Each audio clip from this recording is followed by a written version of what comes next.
Welcome, fellow seekers of the unseen, to our little corner of the past. Have you ever felt that prickle on the back of your neck when you walk through a historic place? That feeling that the very air around you is thick with stories untold? Today, we journey to a place you think you know, Sleepy Hollow. But we're not here for the tale of the Headless Horseman. We're here for the stories that have been whispered on the winter winds for centuries. The tales of real crimes and forgotten sorrows that lie buried beneath the legend. What if I told you that the true horror of Sleepy Hollow isn't a ghostly rider, but the very real and very human darkness that can fester in a small, isolated community? Join me as we unearth Sleepy Hollow's hidden haunts, forgotten colonial crime scenes. Together, we'll peel back the layers of folklore to reveal the chilling truths of the past. Before we begin, I have a question for you all. What historical mystery or forgotten crime fascinates you the most? Let me know in the comments below. And if you enjoy delving into the darker side of history, please consider liking this video, subscribing to the channel, and ringing that notification bell so you don't miss our next journey into the shadows. Your support means the world and helps me bring more of these forgotten stories to life. Now, let's begin. Part 1. The Whispering Mill. The winter of 1788 arrived in Sleepy Hollow with a ferocity that seemed to claw at the very soul of the valley. A thick, oppressive blanket of snow muffled the world, silencing the usual creaks and groans of the old Dutch farmhouses, and turning the familiar landscape into an alien terrain of stark whites and deep, unnerving shadows. For Alara, a young woman whose life had been woven into the fabric of this small, insular community, the snow was both a beautiful and a terrifying thing. It was a canvas upon which the stark realities of life and death were often painted with brutal clarity. This particular winter, however, brought with it a cold that was more than just a drop in temperature. It was a chilling premonition, a sense of unease that had settled over the hollow like the frost on the window panes. It had started with the whispers, faint at first, carried on the wind that howled down from the high ridges and through the skeletal branches of the ancient trees that lined the Albany Post Road. Whispers of a disappearance.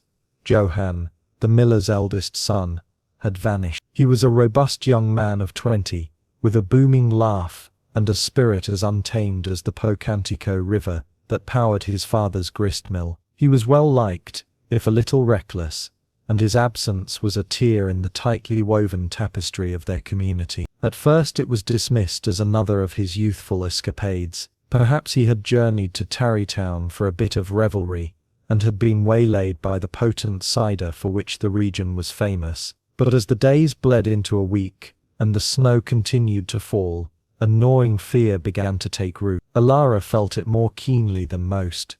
She and Johann had grown up together, their childhoods a shared map of secret forts in the woods, and daring climbs to the highest branches of the old oak that stood sentinel over the Sleepy Hollow cemetery. There was an unspoken understanding between them, a bond forged in the shared experiences of a life lived in the shadow of the same brooding hills, and under the watchful gaze of the same stoic, Dutch ancestors. Her father, a physician of some repute in the county, was a man of science and reason. He scoffed at the superstitious tales that were the lifeblood of the hollow, the stories of ghostly apparitions and dark omens that were told and retold around the hearth fires on long winter nights. He had tried to instill in Alara the same pragmatic worldview, but she had inherited her mother's sensitivity, an openness to the unseen currents that flowed beneath the surface of their everyday lives. It was this sensitivity that drew her to the old mill on the 5th day of Johann's absence. The mill,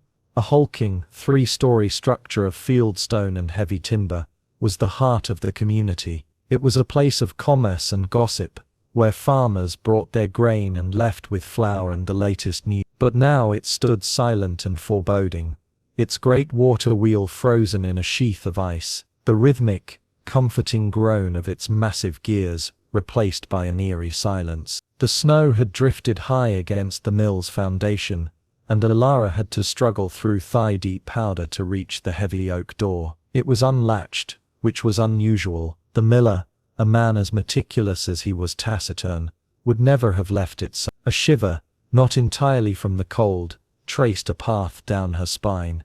"Johann?" she called out, her voice a small tentative thing in the vast, echoing space. The interior of the mill was a cathedral of shadows. The air was thick with the scent of ground wheat and something else, something metallic and cloying that made her stomach clench. Sunlight, weak and watery, filtered through the grimy flour-dusted windows, illuminating motes of dust that danced in the still air like tiny restless spirits. The ground floor was a labyrinth of massive gears, grinding stones and wooden chutes. Everything was in its place, yet there was a sense of profound wrongness, a disturbance in the familiar order of things. A fine layer of flour coated every surface, a pale, ghostly shroud that seemed to absorb the already faint light. Alara's gaze was drawn to a set of footprints in the flour-dusted floor. They were large, booted prints, and they led from the main entrance towards the back of the mill, where a steep, narrow staircase ascended to the upper floors. But what made her heart hammer against her ribs was the second set of prints, smaller and closer together, as if someone had been dragged. And then she saw it, a dark, irregular stain on the floorboards, partially obscured by a fresh dusting of flour. It was the color of rust, the color of dried blood. Her breath hitched in her throat, and for a moment, the world seemed to tilt on its axis. This was no youthful indiscretion. This was something far more sinister. The whispers of the hollow had not been mere gossip. They were the harbingers of a dark and terrible truth. Driven by a mixture of fear and a desperate need to know, Alara followed the tracks up the stair. The second floor was where the grain was stored, in massive wooden bins that reached to the rafters. The air here was even colder, and the silence more profound. The drag marks continued, leading towards a large, iron-ringed trapdoor in the center of the floor. The trapdoor, which led to the grain chute that funneled wheat down to the grinding stones below, was slightly ajar. With trembling hands, Alara pulled the heavy trapdoor open. A wave of cold, musty air rushed up to meet her, carrying with it the same metallic scent, stronger now. She peered into the darkness of the chute, her eyes struggling to adjust, and then she saw him. Johann was wedged in the narrow confines of the chute, his body contorted at an unnatural angle. His eyes, once so full of life and laughter, were wide and staring, their vibrant blue now a dull, lifeless gray. A dark, matted patch of hair on the side of his head told of a brutal, fatal blow. A scream tore from Alara's throat, a raw, primal sound that was swallowed by the oppressive silence of the mill. She stumbled back, her mind reeling, the horrific image seared into her memory. The whispers of the hollow had found their voice, and it was a scream of murder. The discovery of Johann's body sent a shockwave through Sleepy Hollow. The initial fear and worry that had permeated the community curdled into a palpable sense of dread. Murder was not a stranger to these parts, but it was a rare and unwelcome visitor, a brutal intrusion into the carefully constructed illusion of peace and tranquility that they all clung to. The local constable, a portly and unimaginative man named Brom van Brunt, was quick to declare the death an accident. He posited that Johann, likely in a drunken stupor, had slipped and fallen into the grain chute, striking his head on the way down. It was a simple, convenient explanation, one that sought to quickly close the book on a deeply unsettling affair. But Alara knew better. The drag marks, the bloodstain on the floor, the unlatched door, these were not the hallmarks of a simple accident. They were the silent, damning evidence of foul play. Her father, for all his pragmatism, was a man of medicine, and his examination of the body confirmed Alara's suspicions. The wound on Johann's head was not consistent with a fall. It was a crushing blow, delivered with a force that suggested a heavy, blunt object. And there were other bruises on his arms and torso, defensive wounds that spoke of a struggle. But the constable, a man who valued order above all else, was not to be swayed. He had his explanation, and he would not entertain any theories that might stir up further unrest in the already agitated community. The case was closed, the death ruled an accident, and the people of Sleepy Hollow were expected to return to their lives, to bury the memory of the miller's son, along with his body in the frozen earth of the old Dutch burying ground. Alara, however, could not let it go. The image of Johann's lifeless eyes haunted her waking hours, and tormented her dreams. She saw him not as the victim of a tragic accident, but as a silent accuser, his gaze a plea for a justice that had been denied. She felt a profound sense of responsibility, a debt to the boy who had been her friend, her confidant, her almost something more. She would not let his death be dismissed, his memory be dishonored. And so, she began her own investigation, a quiet and clandestine inquiry that would take her into the darkest corners of Sleepy Hollow, into the hidden lives and secret sins of her friends and neighbors. She was an unlikely detective, a young woman in a world that afforded her little agency, but she possessed a keen eye for detail, a sharp intellect, and a stubborn refusal to accept the easy answer.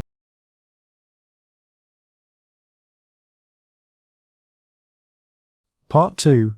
The Weaver's Knot. The fragile winter sun did little to warm the hollow.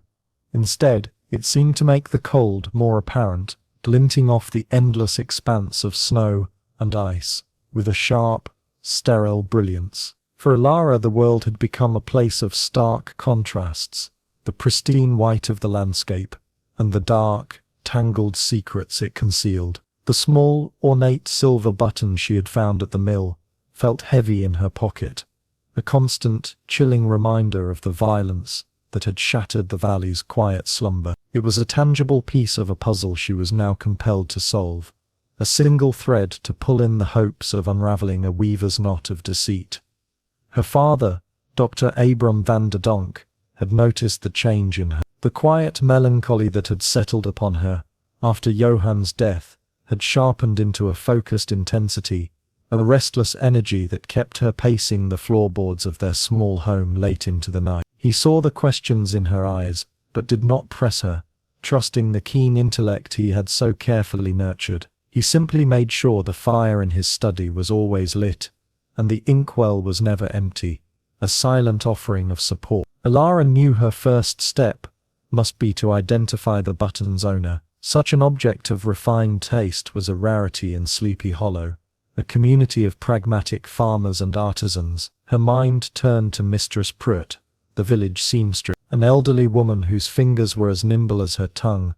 Mistress Pruitt was the unofficial chronicler of the Hollow's comings and goings. Her small shop, a clearinghouse for news and gossip, stitched into the very fabric of the garments she mended. Under the pretext of having a tear in her winter cloak repaired, Alara made her way to the seamstress's cottage, which was nestled near the bridge, spanning the Pocantico River. The air inside was warm and smelled of beeswax, wood smoke, and boiled wood. Spools of thread in 100 different hues lined the shelves, and half-finished garments lay draped over every available surface like sleeping animals. Mistress Pruitt, a tiny woman with eyes as bright and sharp as her needles, greeted Alara warmly. As she meticulously examined the cloak, Alara guided the conversation with a practiced subtlety. She spoke of the harsh winter, the difficulties of travel, and the rarity of seeing new faces in the hollow. Few have the stomach for these roads once the snow flies,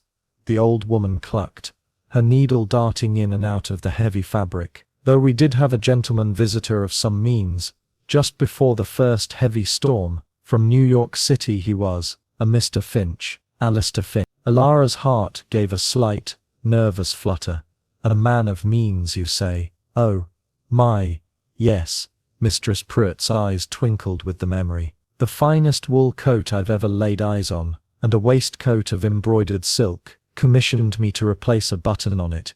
He did. Ashamed to lose such a fine piece, she gestured with her chin towards a small wooden box, filled with spare buttons of bone, wood and pewter. Had nothing that would match, of course. His were solid silver, with a lovely little flower chased upon them. Said he'd have to send to the city for a replacement. The description was so precise, so undeniably the button in her pocket, that Alara had to force herself to remain calm. He must have been here on important business to travel in such weather. The seamstress leaned in, her voice dropping to a conspiratorial whisper. The business of the heart, I'd wager, or perhaps the business of land, which is often the same thing here. He was quite taken with old Baltus Van Tassel's girl, Katrina, followed her about like a lovesick pup, and from what I saw, The little vixen was not discouraging his attentions. She paused, her needle hovering, much to the displeasure of some, I might add. Young Brom Van Brunt looked as if he could chew nails every time Mr. Finch so much as tipped his hat to her. The visit confirmed Alara's suspicions. A wealthy stranger, a potential rival for Katrina's affections. It was a classic, tragic motive, yet it felt too simple, too neat. The darkness she had sensed at the mill felt deeper, its roots more tangled than a simple crime of passion. Her inquiries, subtle as she thought them to be, did not go unnoticed. A few evenings later, as she was returning from delivering a poultice for her father, her path took her along the edge of the old Dutch burying ground. The sun had set, and the world was painted in shades of indigo and violet. The ancient headstones, draped in shrouds of snow, looked like a congregation of silent, hunched figures. A sense of being watched prickled the back of her neck. From the deep shadows of the church wall, a figure emerged, tall and broad-shouldered, blocking her path. It was Abraham Van Brunt, known to all as Brom Bones. He was the hero of the Hollow, renowned for his strength,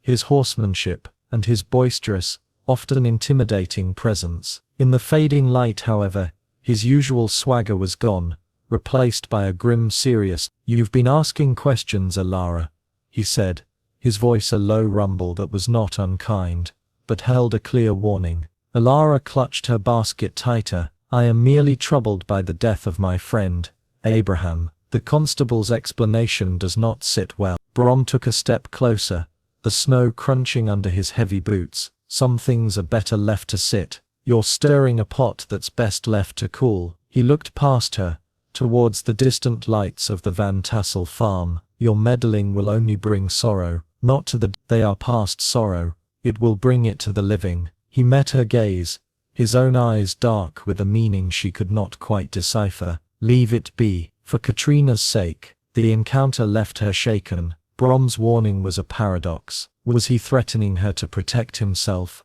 or to protect Katrina? Was he the jealous lover who had dispatched his rival, or did he know something more, a secret that implicated the woman he loved? His words, meant to halt her investigation, only spurred her on, convincing her that the truth was far more complex than she had imagined. That night, sleep offered no escape. The image of Johann's vacant eyes and the echo of Brom's warning chased each other through her mind. Unable to rest, she went to her father's study. The quiet, orderly room was her sanctuary, a fortress of reason against the superstitious fears of the Hollow. Seeking a distraction, she began to peruse her father's old case files, leather-bound ledgers filled with his neat, precise script detailing the ailments and injuries of the community. It was in a dusty volume from a decade prior that she found it. The case of a young trapper named Jean Dubois, a man of French and native descent who kept to himself. He had been found dead in the northern woods, his body savaged. The official ruling, made by the same Constable Van Brunt who now oversaw the Hollow, was an animal attack, likely a bear disturbed from its hibernation. But her father's private notes told a different story. "The wounds are not consistent with a bear," he had written. "The clavicle is shattered by a single focused blow, not the swiping crush of a paw. And where are his pelts?" Dubois was known to have a prime collection of silver fox, yet his pack was empty. This was no animal. This was a beast of the two-legged variety. A chill traced its way down Alara's spine. A forgotten death, dismissed and covered over. As she read on, another detail leaped from the page. One of the men who had found the body, the one who had guided the constable to the scene, was Baltus Van Tassel. The connection was tenuous, a fragile thread stretching across 10 years of silence, but it was there, a respected elder at the scene of a suspicious death that had been hastily explained away. It was a pattern, a disturbing echo of the events at the driven by a new and urgent theory. Alara knew she had to search for a place where secrets were kept. Brom's warning about Katrina, the seamstress's gossip about the wealthy Mr. Finch, it all pointed to clandestine meeting. She thought of the places she and Johann had played as children, the secret nooks and hollows of the valley. Her mind settled on one, an ancient weeping willow by the river, its long trailing branches creating a secluded chamber, a place they had called the trysting tree. The next afternoon, under the guise of a winter walk, she made her way there. The snow was deep, her progress slow. The willow stood as she remembered it, a venerable giant draped in ice and snow, its branches forming a curtain against the world. Pushing aside the frozen fronds, she entered the sheltered space within. It was years since she had been there, but it felt unchanged, a pocket of time preserved. And there, tucked into a deep hollow in the gnarled trunk, wrapped in a piece of oilskin, was a small leather-bound journal. Her heart pounded in her chest. She knew with a certainty that defied logic whose it was. Back in the warm candlelit sanctuary of her father's study, she opened the journal. The script was Johann's, the familiar, slightly rushed scrawl she had known her entire life. The early entries were just as she would have expected. Complaints about the endless work at the mill, notes on the weather, and frustrated, lovesick ramblings about Katrina Van Tassel. But as she read on, the tone began to change. The entries grew darker, more furtive. October 12th he had written, saw Katrina again near the bridge. She grows more beautiful by the day, but there is a secrecy in her eyes I do not like. She speaks of wanting more than this valley can offer. I fear I am not enough for her. November. The man from the city, Finch, is always at her side now. He drips coin like a leaky faucet. My father says Baltus Van Tassel encourages the match. He has debts, my father says. Debts and expensive tastes. Alara's breath caught in her throat as she read the final entries. November. I saw them, not Katrina and Finch. I saw Finch with her father, Baltus. They met late in the woods behind the church. I thought they spoke of a marriage contract, but their words were sharp, angry. Finch spoke of a shipment being late, and Van Tassel warned him to be patient. There was fear in Van Tassel's eyes. This is not about land or marriage. The last entry was dated the day he disappeared. The handwriting was frantic, the ink smudged. November 26th. I know what it is. I followed Van Tassel to his old barn, hidden beneath the floorboards.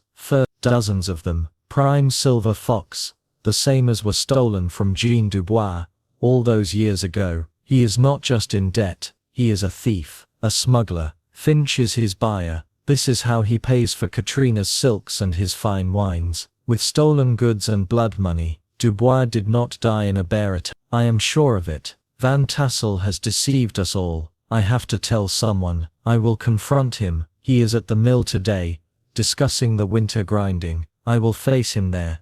The journal slipped from Alara's numb fingers. The room seemed to spin. The silver button on the desk gleamed in the candlelight. No longer a simple clue but a malevolent eye, staring back at her. This was not a crime of passion. Johann had not been killed by a jealous rival. He had been silent. He had stumbled upon a decade-old secret, a conspiracy of smuggling and murder, that implicated one of the Hollow's most respected men. Brom's warning now made a terrible kind of sense. He wasn't protecting a killer.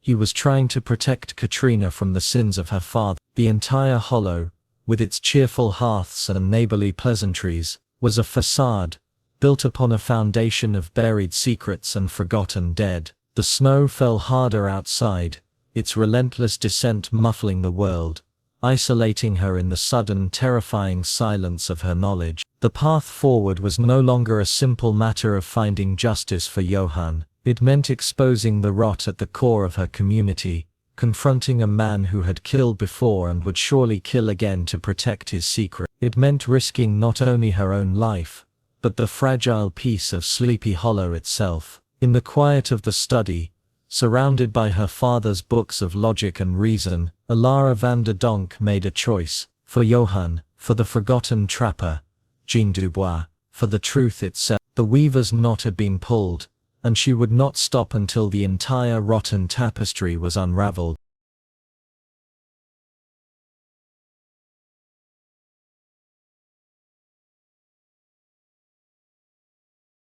Part 3. The Sins of the Father. The knowledge gained from Johann's journal was not a torch to light the way, but a brand that seared Alara's soul. Sleepy Hollow, the place of her birth, the landscape of her childhood, had transformed before her very eyes. The familiar rolling hills now seemed to hide gaping mouths. The ancient trees appeared as silent, complicit witnesses, and the warm, glowing windows of her neighbors' homes felt like the watchful eyes of a monstrous secret. Every creak of the floorboards in her own home sounded like a footstep in pursuit. Every gust of wind against the shutters a whispering accusation. She was the sole custodian of a truth so vile it threatened to poison the entire valley. She spent a sleepless night in the study, the journal and the silver button laid out before her on the polished oak of her father's desk. They were the relics of two murders, a decade apart, committed by a man who was not only a pillar of their community but the father of her friend. The path to justice was a murky, treacherous waterway, and the only boatman, Constable Van Brunt, was either a fool or a willing accomplice in the town's deceit. When her father found her the next morning, the candle burned down to a sputtering nub. She did not need to speak. The anguish on her face was a language he understood better than any other. She simply pushed the journal across the desk. He sat, adjusted his spectacles, and began to read. Ilara watched his face, a canvas upon which the story unfolded a second time. She saw his initial scholarly interest shift to concern, then to grim recognition as he read his own past observations about the trapper, Jean Dubois, and finally to a cold, quiet fury as Johann's final desperate entry confirmed the truth. He closed the book gently, his long, slender fingers resting upon the worn leather as if in benediction for the boy who had written in it. "I failed him," Dr. Van der Donk said, his voice raspy with a self-recrimination that struck Ilara to the core. "Dubois. I knew his death was a murder, but I allowed myself to be overruled by the constable's blustering and the town's desire for peace. I chose the path of least resistance. It is a sin I will not commit again." In that moment the dynamic between them shifted. He was no longer just her father, the quiet man of science. He was her ally, her partner. His pragmatism, which had once seemed a barrier to her own intuition, now became their greatest weapon. "A dead boy's journal is not enough," he stated, his mind already working, dissecting the problem as he would a complex diagnosis.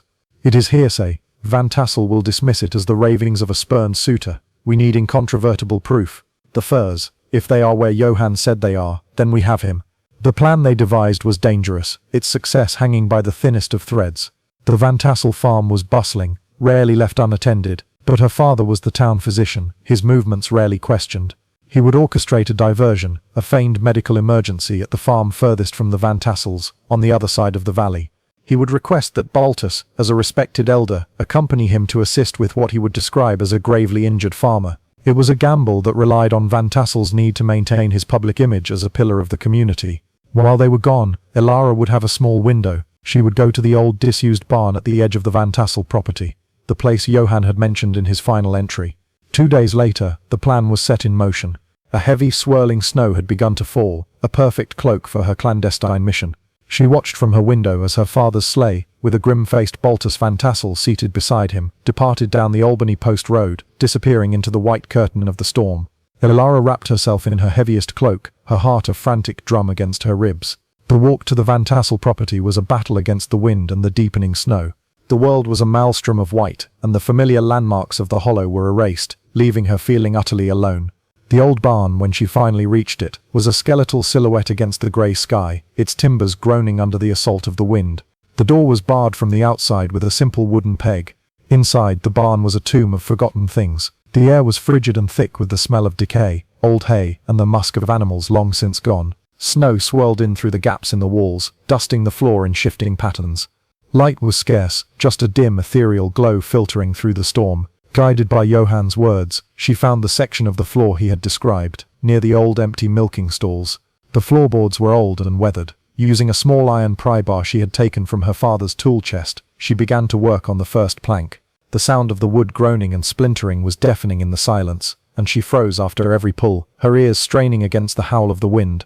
Finally a section of the floor came free. A wave of cold, musty air tinged with the scent of cedar and something else. The rich, oily smell of cured pelts wafted up from the darkness below. She knelt, peering into the hidden cache. Her eyes adjusted to the gloom and she saw them. A mound of furs, their coats shimmering even in the faint light. Silver fox, their value unmistakable. It was a fortune built on theft and death. Johann's truth, lying here in a shallow grave. A sudden sharp sound from outside, the crunch of a boot on snow sent a bolt of pure terror through her. She scrambled back from the hole, her mind racing. There was nowhere to run. Her only chance was to hide. She scaled the rickety ladder to the hayloft just as the barn door scraped open. Peering through a crack in the hayloft floor, she saw him. Not her father and Baltus returning early, but Alistair Finch. The city man was draped in a fine, snow-dusted coat, his face a mask of cold fury. He was not alone. Behind him, looking miserable and frightened, was Katrina Van Tassel. "He is getting careless," Finch hissed, his voice cutting through the wind. "He kicked at a loose stone on the floor, meeting you here, leaving traces, and now this business with the miller's boy. Your father assured me it was handled." "It was an accident," Katrina whispered, her voice trembling. "Johann fell." Finch laughed, a short, ugly sound devoid of humor. "My dear innocent Katrina, do you truly believe that? Your father is a butcher, not a businessman. He leaves messes, and I am left to clean them up." He advanced on her, backing her against one of the support beams. "Our arrangement is simple. You get your silks, your status, your life away from this frozen patch of dirt. Your father gets his debts paid, and I get a quiet, reliable supply line. But his sentimentality, his refusal to simply dispose of that prying farm boy's journal, puts everything at risk. He is a liability." Ilara's blood ran cold. Katrina knew. She was not a gilded prisoner. She was a participant, trading her silence for a future paid for in blood. "What do you want from me?" Katrina asked, a note of desperation in her voice. "I want you to be smart," Finch said, his tone softening, becoming dangerously persuasive. "Your father is an old man, set in his ways, but you are clever. You understand the world. Help me convince him to be more discreet. Our partnership could be so much more profitable without him." Before Katrina could answer, the barn door creaked open again. It was Brom Bones. He stood there, snow clinging to his broad shoulders, his face a thundercloud. "Finch," Brom growled. "Leave her be." Finch turned, a sneer twisting his handsome features. "Ah, the local champion. Come to rescue the damsel? You are out of your depth, farm boy." "She is not part of this," Brom said, stepping into the barn, his gaze fixed on Finch, ignoring Katrina completely. "She is the very heart of it," Finch retorted with a cruel laugh. "She is the prize he bought with a trapper's life, and a fool's silence. She is as complicit as he is." The tension in the barn was a palpable thing, a coiled spring of violence. From her hiding place, Ilara watched, holding her breath, a silent witness to the unraveling of all their lives. Brom took another step forward, his hands clenched into fists. Finch, unperturbed, reached into his coat and produced a small, elegant pistol, its silver mountings gleaming in the dim light. "I would think very carefully about your next move," Finch said softly. The standoff was broken by a shout from outside. "Mr. Finch, the sleigh is ready." Finch held Brom's gaze for a moment longer, then gave a slight mocking bow. He turned to Katrina. "We will continue this conversation later, my dear." He strode out of the barn, leaving Brom and Katrina standing in a strained, suffocating silence. Brom finally looked at her, his expression a mixture of anger and profound sorrow. "How could you?" he asked, his voice cracking. "Johann, he loved you." Katrina crumpled, her back sliding down the post as she sank to the floor, her sobs lost in the howl of the winter storm. Ilara waited, her body aching from the cold and the cramped tension of her hiding spot, until Brom had finally led the weeping Katrina out of the barn and their footsteps had faded into the storm. She scrambled down from the loft, her mind reeling from what she had seen and heard. The conspiracy was more rotten than she had ever imagined. A web of greed, blackmail, and betrayal. She carefully replaced the floorboard, leaving the furs untouched. They were the proof, but to reveal them now, with Finch in the picture and the depths of the conspiracy laid bare, would be suicide. She had the truth, a truth far more terrible and complex than Johann had ever known. But possessing the truth and wielding it were two very different things. As she struggled back through the blizzard, the world no longer seemed merely secretive, it felt actively malevolent. She was no longer just solving a murder. She was standing against a darkness that had its hooks in everyone she knew. A darkness that wore the face of a friend, a lover, and a father. And it was a darkness that would kill to protect itself.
Part 4.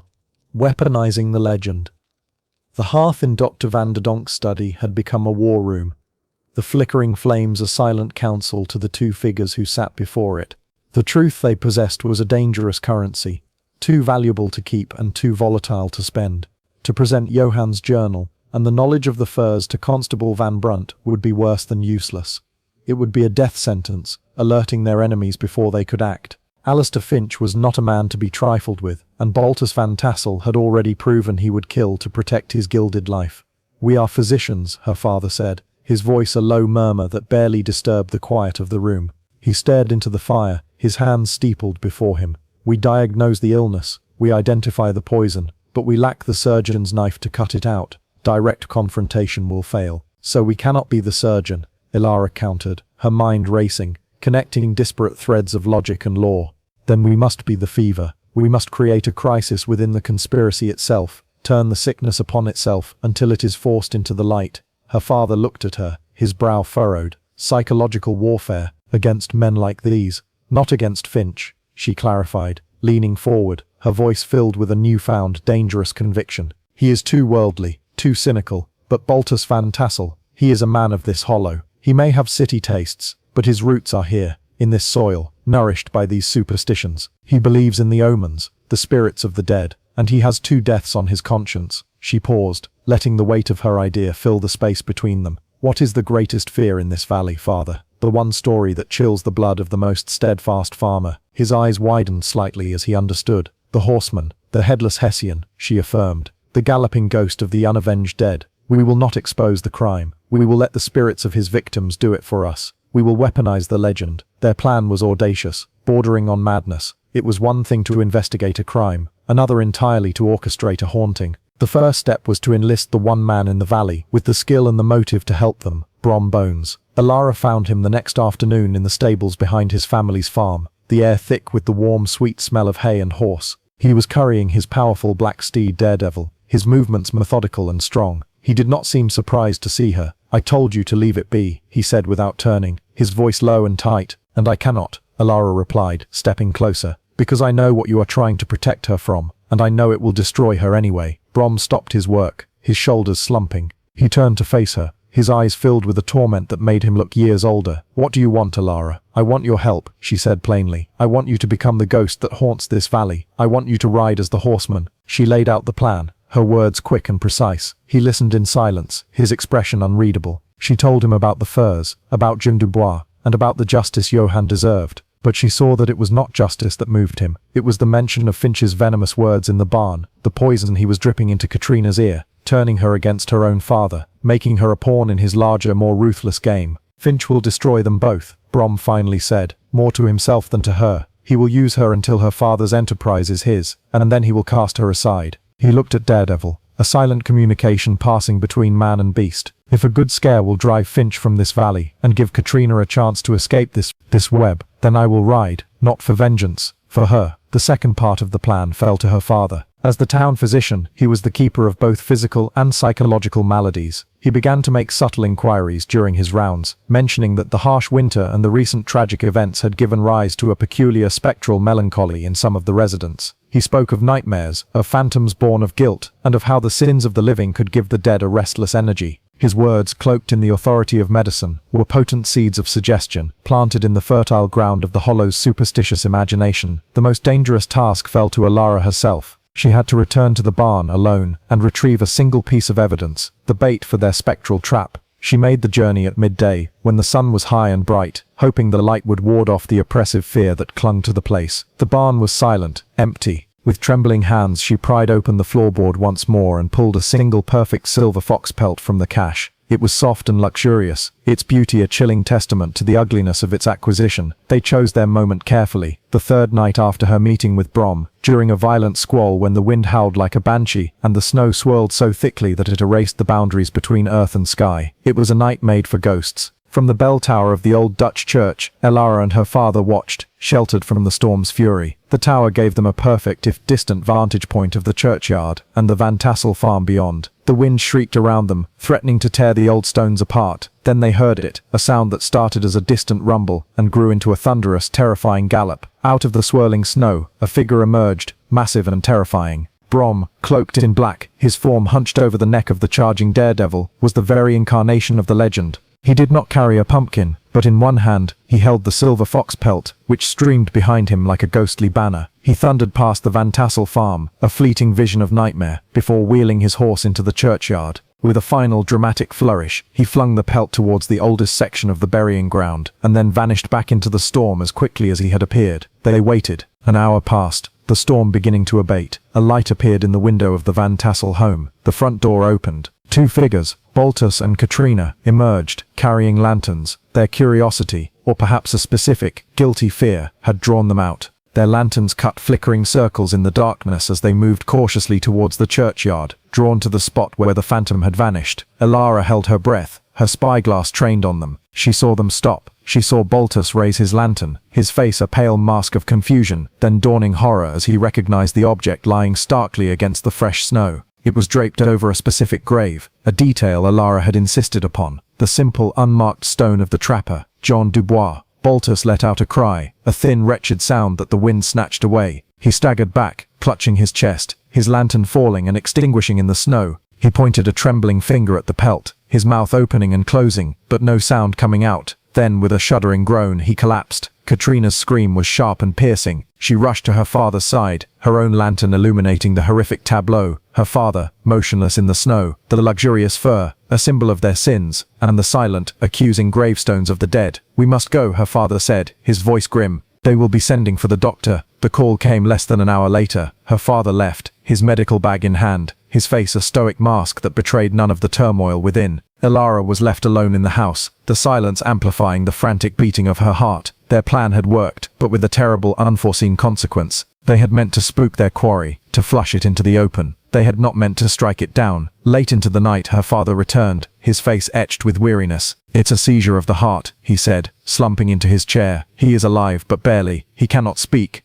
He lies in his bed, his eyes wide with a terror that no medicine can cure." The news should have been a victory. The patriarch of the conspiracy was neutralized, but Elara felt a chill that had nothing to do with the winter night. With Baltus incapacitated, the entire enterprise and Katrina was now under the sole control of Alistair Finch. They had not driven the snake from the garden, they had simply killed its keeper. Her fear was confirmed the following evening. A knock came at their door, sharp and commanding. Elara opened it to find Alistair Finch standing on their doorstep. He was impeccably dressed, and he held his hat in his hand, a perfect picture of a concerned gentleman paying a call. Snowflakes dusted his dark hair, and the warm light from the parlor seemed to reflect in his eyes, but it did not warm them. They were as cold and clear as ice. "Miss van der Donk," he said, his voice smooth as polished stone. "May I have a word? I've come to inquire about the health of my future father-in-law, and to thank your father for his dramatic intervention." He stepped inside, his presence seeming to suck the warmth from the room. He smiled, but it was a predator's smile, all teeth and no warmth. Elara knew with a sudden gut-wrenching certainty that he saw through their entire charade. The weaponized legend had backfired, and the true monster of Sleepy Hollow was now standing in her parlor. "Kark, Elost mina stat, Monter's place, dout moofs. Beltsersum totting doisalosum tabisi, moth etiol, domthabar, is population turfremitter far. Begin a beer offend, but what I be noof tifel boys, penual of urban samois,